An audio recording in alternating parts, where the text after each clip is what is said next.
कट्टर निष्ठावंत जीवाला जीव देणाऱ्या शिवसैनिक बांधवांनो, भगिनींनो आणि मातांनो, आवाज आला? आवाज येतोय का? आवाज जरा चॅनलवाल्यांनो कृपा करून कॅमेरा ऑन ठेवून खाली बसला.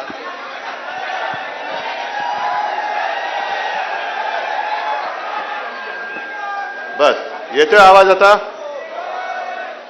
काय होतं थोडं समजून घ्या, कारण जसं तुम्ही मला इथे बघताय तसं यांच्या माध्यमातून देशातल्या कानाकोपऱ्यात आपले शिवसेना प्रेमी आपला कार्यक्रम बघतायत. आता येण्यापूर्वी इथल्या पत्रकारांबरोबर भेटलो आणि त्यांनी मला विचारलं की कालपासून तुम्ही सभा घेताय, कसा प्रतिसाद आहे? म्हटलं मुळामध्ये ह्या सभा नाहीच आहेत, ह्या माझ्या शिवसैनिकांच्या कौटुंबिक भेटी आहेत, त्या सभेसारख्या होत आहेत. आणि इथे सगळे बघा कसं गच्च भरलंय, बाजूचा हॉल गच्च भरलाय, बाहेर रस्त्यावरती गर्दी आहे. इथे कुठेही काही नेण्या आणण्याची सोय, येता जाताना पर डे कोणाला पैसे दिलेत काय? हे सगळे शिवसेना प्रमुखांनी मला दिलेले जीवाभावाचे माझे सोबती आहेत. इथे खुर्च्यांशिवाय मला नाही वाटत कोणती गोष्ट भाड्याने आणली असेल. पण या खुर्च्या सुद्धा, ज्या खुर्च्यांवर सगळे बसलेत ती सुद्धा आपली हक्काची माणसं आहेत. कोणाला कसा मात चढला असेल तो एका शब्दात कसा उतरवायचा आहे ते संजय राऊत यांनी दाखवलं. किती मारशील माजून एक शब्द पुरेसा आहे, तुझं सगळं कोलमडून पडतं. आज बऱ्याच दिवसानंतर परभणीत आलोय. पहिल्या प्रथम मी परभणीकरांना धन्यवाद देतोय की तुम्ही आपल्या हक्काचा शिवसेनेचा महापौर निवडून दिलात, त्याच्याबद्दल खास धन्यवाद देतोय.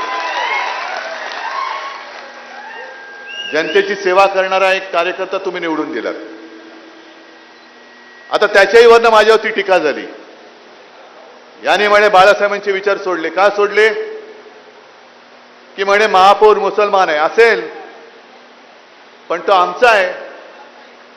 त्याला शिवसेनेची उमेदवारी घेऊन शिवसैनिक म्हणून तो लढलेला आहे. बरं, ज्यांनी माझ्यावर टीका केली की यांनी म्हणे मुस्लिम महापौर दिला, बाळासाहेबांचे विचार सोडले, मग त्या गदड्यांना विचारायचं, तुम्ही कालच्या विधान परिषदेमध्ये जो आमच्या नावंदरच्या विरोधात उभा करून निवडून आणला तो कोण आहे? मग ठीक आहे, आपण तराजू काढू. त्यांनी निवडून दिलेला आमदार, त्याची पार्श्वभूमी काढा, त्याच्यावरती तो कुठे काय केस खटले बिटले होते, तुरुंगात होता का ते काढा. आणि एका त्या महाराजांच्या कीर्तनासाठी स्वतःची शेती पीक काढून ती जमीन उपलब्ध करून देणार आमचा महापौर बघा.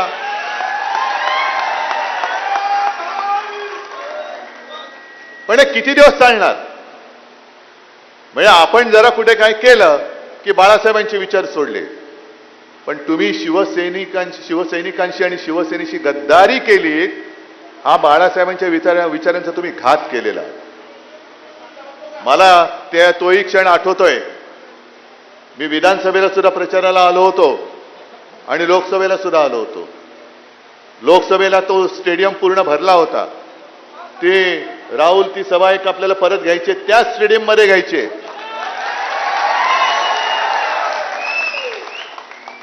आणि पाऊस आला होता ना. पण त्या पावसात सुद्धा ना तुम्ही आलात ना मी आलो. आणि मला काय अभिमान वाटत होता की दोन्ही जणांना, एका बाजूला राहुल होता, दुसऱ्या बाजूला कोण? जरा गोंधळलो मी, कारण काय नवीन तुम्ही नावं ठेवता. काय आताच तो होता. आता मला काय माहित की वाघाचं कातडं पांघरलेला हा काय, जरा मला शब्द पाठ करायला त्रास होतो. वाघाचं कातडं पांघरलेला कोण होता? तर मी काय करू? मी केले दोघांच्या हातवर. त्यातला एक हात राहुलनी जो पकडला होता तो वरच्या वर चांगला, अजूनही अभिमानाने. आणि दुसरा पळाला, विकास करण्यासाठी पळाले. मला पत्रकारांनी तेही विचारलं, विकास निधी. म्हटलं कोणाचा? मतदारसंघासाठी, मतदारांसाठी की स्वतःचा खासगी विकास निधी?